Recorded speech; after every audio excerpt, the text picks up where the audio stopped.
오늘 우리에게 주시는 하나님의 말씀은 히브리서 11장 6절부터 12절까지 말씀입니다. 믿음이 없이는 하나님을 기쁘시게 하지 못하나니 하나님께 나아가는 자는 반드시 그가 계신 것과 또한 그가 자기를 찾는 자들에게 상 주시는 이심을 믿어야 할지니라. 믿음으로 노아는 아직 보이지 않는 일에 경고하심을 받아 경외함으로 방주를 준비하여 그 집을 구원하였으니 이로 말미암아 세상을 정죄하고 믿음을 따르는 의의 상속자가 되었느니라. 믿음으로 아브라함은 부르심을 받을 때에 순종하여 장래의 유업으로 받을 땅에 나아갈새 갈 바를 알지 못하고 나아갔으며 믿음으로 그가 이방의 땅에 있는 것 같이 약속의 땅에 거류하여 동일한 약속을 유업으로 함께 받은 이삭 및 야곱과 더불어 장막에 거하였으니 이는 그가 하나님이 계획하시고 지으실 터가 있는 성을 바랐습니다. 믿음으로 사라 자신도 나이가 많아 단산하였으나 잉태할 수 있는 힘을 얻었으니 이는 약속하신 이를 미쁘신 줄 알았습니다. 이러므로 죽은 자와 같은 한 사람으로 말미암아 하늘의 허다한 별과 또 해변의 무수한 모래와 같이 많은 후손이 생육하였느니라. 아멘. 오늘은 1930년대 이래로 지켜온 어버이 주일입니다. 언제나 부모님의 은혜를 기억하고 감사하겠지만 오늘은 특별히 어버이 주일로 어버이의 사랑과 고마움을 기억하면서 또 어버이를 주신 하나님께 감사하는 그런 주일로 지킵니다. 십계명에도 내 부모를 공경하라 라고 그렇게 하나님께서 가르쳐 주셨고 예수님께서도 자주 부모님을 공경하도록 그렇게 가르쳐 주셨습니다. 사도 바울도 부모님을 공경하는 것이 약속 있는 첫 계명이라고 그렇게 우리에게 가르쳐 주고 있습니다. 아버지 어머니를 생각하면 가장 먼저 떠오르는 단어가 사랑입니다. 사랑의 본이 되신 그런 분들이죠. 어버이의 사랑을 어떻게 다 갚을 수 있겠습니까? 늘 고맙고 감사한 마음뿐입니다. 제가 부모가 되어서 자녀들을 위해서 기도하면서 이렇게 보니 사실 할 수 있는 게 별로 없더라고요. 제가 할 수 있는 게 별로 없어요. 아이들의 미래를 위해서 기도하다 보면 제가 해줄 수 있는 게 없더라고요. 그래서 하나님께 맡기면서 자주 기도하는 내용이 믿음을 주시옵소서라는 기도입니다. 무엇이든지 다 해주고 싶고 다 주어도 아깝지 않죠. 그런데 가장 물려주고 싶은 건 믿음인 거죠. 예수 그리스도를 구주로 믿고 살기를 기도하고 있는 겁니다. 다른 것들 다 해줘도 그때뿐이에요. 그때 지나고 나면 아무것도 아닌데 이 아이가 자라서 무엇을 할 수 있을까? 그건 하나님이 풀어주시면 될 일이니 하나님을 믿는 것만 그것만 할 수 있으면 하나님을 향한 믿음만 가지고 있으면 그것으로 족합니다. 하나님 믿음을 주시옵소서 이렇게 기도합니다. 여러분들의 마음도 그럴 줄 믿습니다. 부모님으로서 자녀에게 물려줄 가장 위대한 유산 믿음입니다. 자녀로서 부모에게 받을 또 가장 위대한 유산도 믿음인 줄로 믿습니다. 세상의 사람들은 재산을 물려받는 것, 건물을 물려받는 것 이런 것이 가장 중요하다고 생각하죠. 그러나 믿는 사람들에게는 믿음보다 더 중요한 건 아무것도 없다고 믿습니다. 웃기는 이야기이지만 자녀에게 재산을 안 주면 맞아 죽고 반만 주면 쫄려서 죽고 다 주면 굶어서 죽는다라는 말이 있습니다. 틀린 말이기도 하고 웃기자고 그냥 하는 말이기도 하지만 또 실제로 이런 일들이 지금 한국 사회 속에서 비일비재하게 일어나고 있습니다. 유산이 많으면 재산이 많으면 화목할 것 같은데 어떻게든 재산을 더 나눠받으려고 다투고 싸우고 심지어는 재판을 하고 소설 속에 있는 이야기 보면요 벌써 옛날 이야기지요. 옛날 장례 지내면 관을 집에 모셔놓고 집에서 장례를 지내잖아요. 4일이고 5일이고 장례를 지내는데 그 관 앞에서 이제 동네 문상했던 사람들은 다 가고 관 앞에서 그 유산 어떻게 나눌까, 그 부모님 관 앞에서 그 싸움박질하고 있는 그런 소설도 있습니다. 예수를 구주로 섬기는 성도에게는 믿음이 가장 중요한 것인 줄 믿습니다. 믿음을 물려주면 전부를 물려준 겁니다. 믿음의 유산을 이어가는 가정이 가장 복된 가정인 줄로 믿습니다. 오늘 저는 성경에 나와 있는 믿음의 선배들을 보면서 믿음의 유산을 이어가는 그런 모습들을 함께 나누고자 합니다. 성경에서 세 사람을 소개합니다. 오늘 본문에 나와 있는 사람들이 아닌 세 사람입니다. 첫 번째는 마가복음 7장에 나옵니다. 이 7장에 나오는 여인인데 이름이 없습니다. 마태복음 15장에서는 가나안 여인이라고 그러고요. 마가복음 7장에서는 헬라 사람이고 두로 페니키아에서 나고 자란 그런 사람이랍니다. 마가복음 7장 26절입니다. 그 여자는 헬라인이요 스로보니게 족속이라 자기 딸에게서 귀신 쫓아내 주시기를 간구하거늘. 이방인이고 스로보니게 여인인데 딸이 귀신이 들렸답니다.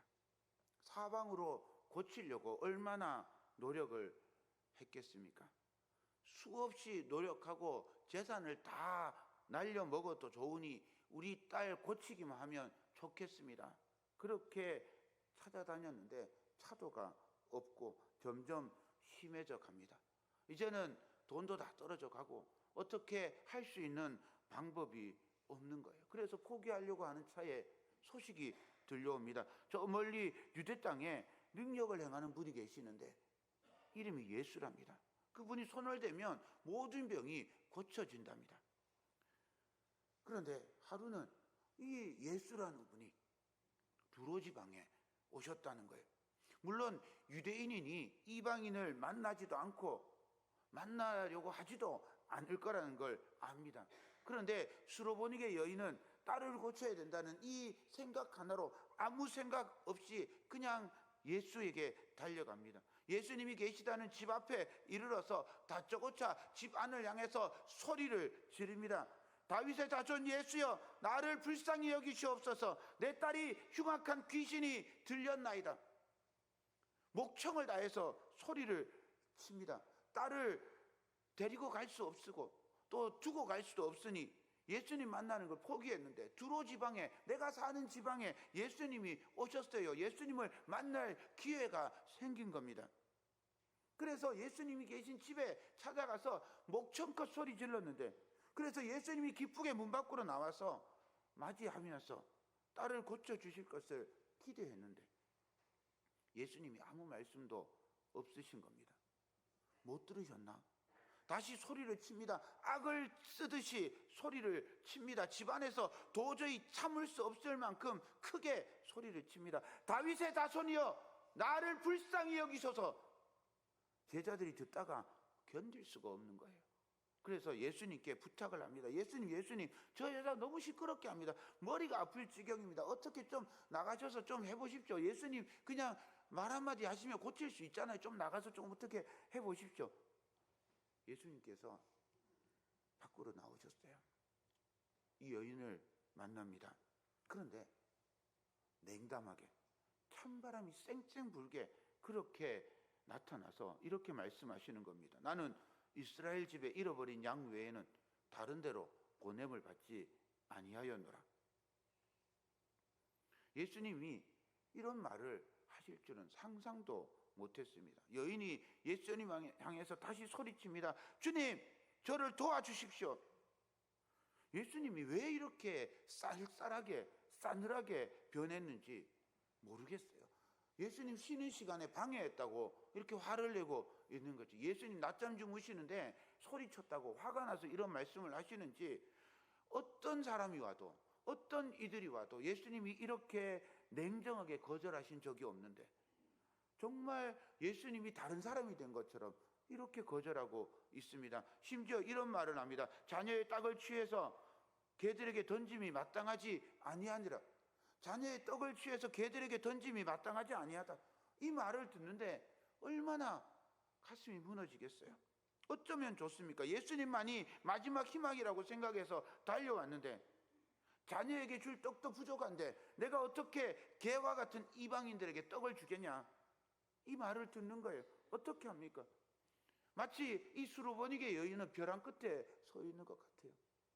그런데 참 놀랍습니다. 이 수로보니게 여인은 이 벼랑 끝에서 한 걸음을 내디뎌 버립니다.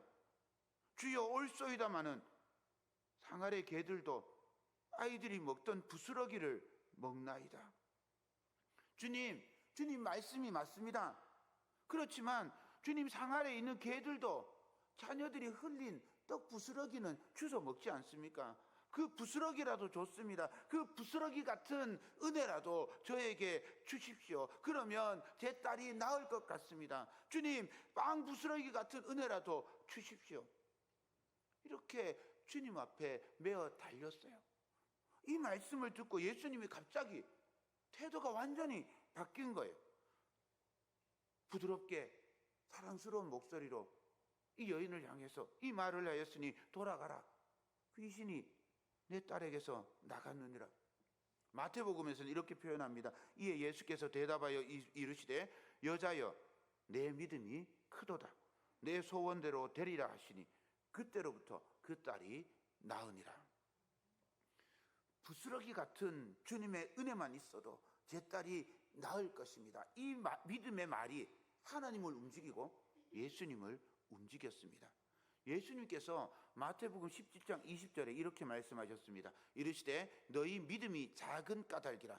진실로 너희에게 이르노니 만일 너희에게 믿음이 겨자씨 한 알만큼만 있어도 이 산을 명하여 여기서 저기로 옮겨지라 하면 옮겨질 것이요 또 너희가 못할 것이 없으리라. 부스러기 은혜와 겨자씨 믿음은 같은 믿음입니다. 야고보 사도는 이 믿음의 기도를 이렇게 표현하고 있습니다. 야고보서 1장 5절부터 7절입니다. 너희 중에 누구든지 지혜가 부족하거든 모든 사람에게 후히 주시고 꾸짖지 아니하시는 하나님께 구하라. 그리하면 주시리라. 오직 믿음으로 구하고 조금도 의심하지 말라. 의심하는 자는 마치 바람에 밀려 요동하는 바다 물결 같으니 이런 사람은 무엇이든지 주께 얻기를 생각하지 말라.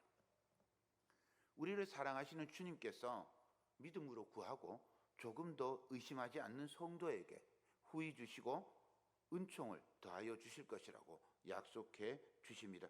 수로보니게 여인은 이방인이었고요. 유대인들에게 개 취급받는 보잘것없는 그런 여인이었습니다. 그러나 어머니는 내 딸이 낫기만 한다면 개가 된들 어떠리. 개 취급받아도 감사하니 부스러기 같은 은혜만이라도 저에게 주시옵소서. 어머니의 간구는 위대합니다. 수로보니게 여인의 믿음이 우리에게 있기를 소망합니다. 수로보니게 여인의 믿음이 우리 자녀에게 이어지기를 소망합니다. 두 번째 사람은요, 마가복음 5장에 나옵니다. 마가복음 5장을 보면 회당장 야이로가 나옵니다. 회당장 야이로가 급히 예수님께 달려와서 엎드려서 애원합니다. 내 어린 딸이 죽게 되었사오니 오셔서 그 위에 손을 얹으사 그로 구원을 받아 살게 하소서. 회당장이 누군가 하면요, 지금으로 생각하면 장로 정도 혹은 목사 정도 이렇게 생각하면 좋을 것 같습니다. 각 마을에 회당이 있어요. 각 마을에 회당이 있는데 그 회당을 관리하고 예배를 인도하는 사람이 회당장입니다. 그러니 회당에 그 마을 사람들이 쫙 모여서 회당에서 예배를 드리는데 이 회당장이 이제 오늘 성경을 읽으십시오. 오늘 말씀을 나누십시오. 오늘 기도를 하십시오. 이렇게 예배 순서를 조정할 수 있는 거죠. 또 예배 순서를 맡은 사람이 없으면 회당장이 그 말씀을 읽고 나누고 이런 역할도 하는 거죠. 그러니 회당장은 각 동네의 어떤 영적인 지도자라고 할 수 있고요. 동네에서 권위 있는 사람으로 그렇게 인정받는 그런 사람입니다. 그런 야이로가 예수님을 만나서 그 발 앞에 엎드립니다. 발 앞에 엎드리는 건요, 대등한 사람끼리 하는 일이 아닙니다. 누가 발 앞에 엎드립니까? 종이 발 앞에 엎드리죠. 왕 앞에 신하가 발 앞에 엎드립니다. 강한 나라 앞에 약한 나라가 신하처럼 엎드리죠. 우리 그 병자호란 때 삼전도의 굴욕이라고 있잖아요. 그 청나라한테 가가지고 왕이 머리를 숙이고 우리는 종입니다 하고 머리를 숙이는 거잖아요. 종이 엎드려서 머리를 숙이는 거예요. 동네 유지고 체면이 있고 지위가 있는데 예수님 앞에, 젊은 청년 앞에 머리를 조아리고 수그리고 엎드려서 12살 된 그 딸의 죽음 앞에서 어떻게 할 수 없어서 그 예수님께 엎드리는 이 아버지 야이로의 마음이 어떨까 생각해 봅니다. 얼마나 고통스러웠을까요? 얼마나 두려웠을까요? 딸이 없어진다고 생각해 보십시오. 딸이 죽어서 이제 만날 수 없다고 생각해 보십시오. 얼마나 두렵겠습니까? 예수님께서 야이로에게 이렇게 말씀하십니다. 두려워하지 말고 믿기만 하라. 야이로의 두려움 앞에서 예수님께서 야이로에게 두려워하지 말고 믿음을 가지라고 권면해 줍니다. 야이로는 딸이 죽었다는 소식을 듣고 희망이 사라진 것 같은 그런 마음이 들었을 겁니다. 아니, 온 세상이 사라진 것 같은 그런 마음이 들었을 거예요. 그런데 그 야이로를 향해서 주님께서 두려워하지 말고 믿기만 하라고 말씀하십니다. 언제 이 두려움이 사라질까 생각해 보았습니다. 두려움이라는 이 말의 반대말은 담대함입니다. 담대함이란 자유시민이 이 모든 사람들이 있는 데서 발언할 수 있는 권리를 뜻합니다. 자유시민이 발언할 수 있고요. 종이나 노예나 이방인들은 발언할 수가 없습니다. 그러니 이 두려워하지 않는 담대함이란 자유시민을 뜻하는 거죠. 하나님 나라의 자유시민이 이 담대함을 가지고 믿음으로 나아갈 수 있게 되는 겁니다. 또 한편으로 언제 두려움이 없는가 하면요, 하나님의 자녀인 것을 확신할 때 두려움이 없습니다. 세상의 어떤 권세보다 천지를 만드신 하나님의 능력이, 하나님의 권위가 가장 큼을 믿고 인정하고 하나님의 자녀인 것을 믿을 때, 그때 담대함이 생기고 두려움이 사라집니다. 우리가 하나님 나라의 시민인 것을 믿을 때, 우리가 하나님의 자녀인 것을 믿을 때 우리에게 있는 모든 두려움이 사라지게 될 줄로 믿습니다. 예수님을 믿고 예수님과 함께 집에 도착한 야이로는 달리다굼, 소녀야 일어나라, 이 말을 듣고 딸이 살아나는 놀라운 기적을 체험하게 되었습니다. 아버지 야이로가 체면도 생각하지 않고 꿇어 엎드려서 예수님을 향해서 부르짖을 때 그 간구하는 바탕에는 믿음이 있었습니다. 딸이 죽어 두려움에 사로잡힐 때 예수님께서 주시는 마음은 믿음이었습니다. 우리 주 예수 그리스도를 믿고 의지하며 두려움 없이 살아가는 부모님의 믿음을 우리 자손들에게 물려줄 수 있기를 소망합니다. 세 번째 사람은 마가복음 9장에 나옵니다. 예수님께서 변화산에서 내려오셨을 때 일어난 일입니다. 9장 15절입니다. 온 무리가 곧 예수를 보고 매우 놀라며 달려와 문안하거든. 예수님께서 산을 내려왔는데 막 소동이 일어나고 있는 거죠. 막 이쪽에서 서로 논쟁을 하고 있고 이쪽에서는 막 안수 기도를 하고 있고, 이쪽에 아이는 지금 눈이 막 뒤집어져서 경련을 일으키고 있고, 아버지는 도대체 어떻게 해야 될지 몰라서 당황해하고 있는 그런 상황입니다.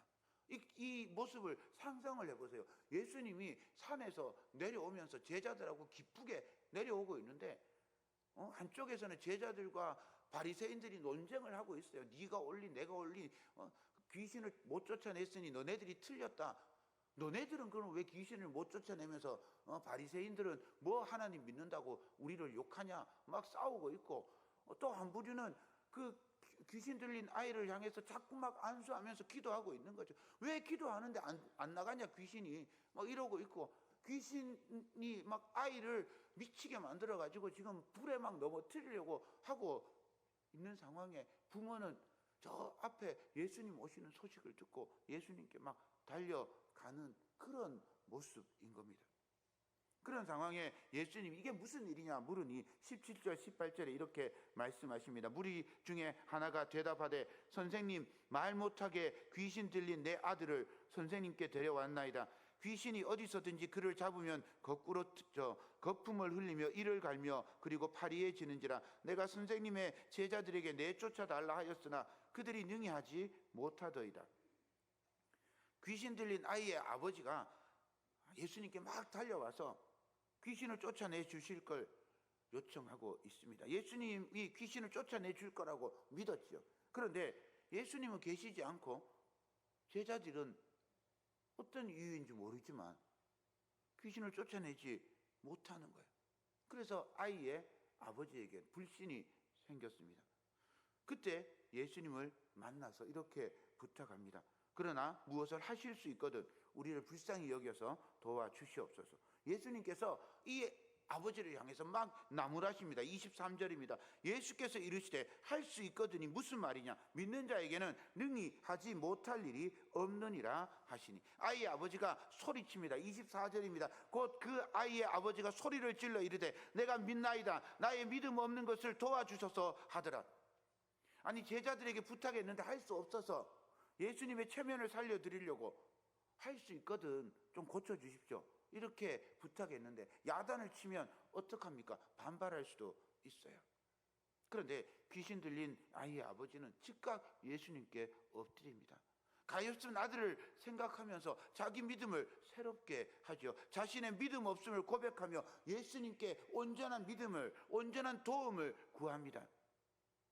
수로보니게 여인이나 회당장 야이로나 귀신 들린 아이의 아버지의 공통점이 무엇일까요? 그냥 한 아이의 부모입니다. 예수님께 믿음의 용기를 내서 찾아옵니다. 모욕과 부끄러움과 자존심이 상하는 상황에서 더욱 자신을 낮추고 예수님을 신뢰합니다. 예수님이 아니면 내 딸, 내 아들을 고칠 수 없습니다. 예수님만이 제 아들을, 제 딸을 고칠 수 있습니다. 자녀를 위해 모두를 걸었던 그런 믿음의 사람들입니다. 사랑하는 여러분, 저와 여러분들에게 이런 믿음이 있기를 소망합니다. 더불어 이 믿음이 우리 자손에게 유산으로 온전히 이어지기를 축복합니다. 히브리서 11장 6절입니다. 믿음이 없이는 하나님을 기쁘시게 하지 못하나니 하나님께 나아가는 자는 반드시 그가 계신 것과 또한 그가 자기를 찾는 자들에게 상 주시는 이심을 믿어야 할지니라. 하나님을 기쁘게 하는 모든 성도는 믿음을 가지고 있습니다. 히브리서 11장에 나오는 믿음의 조상들의 모습을 보십시오. 우리에게 믿음으로 의의 상속자가 된 노아를 보여주십니다.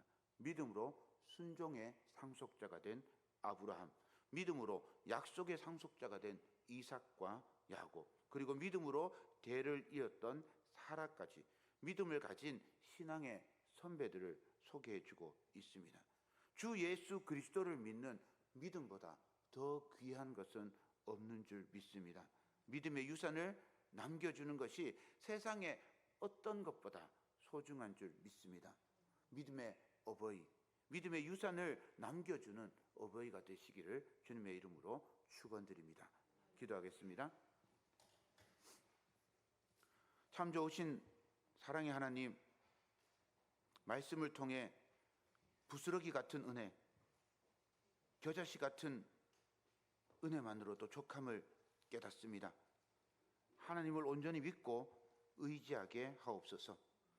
믿음이 흔들릴 때 말씀을 기억하며 두려움을 이겨내게 하시고, 회의가 생길 때 믿는 자에게 능치 못함이 없으리라 주님의 말씀을 붙잡게 하옵소서.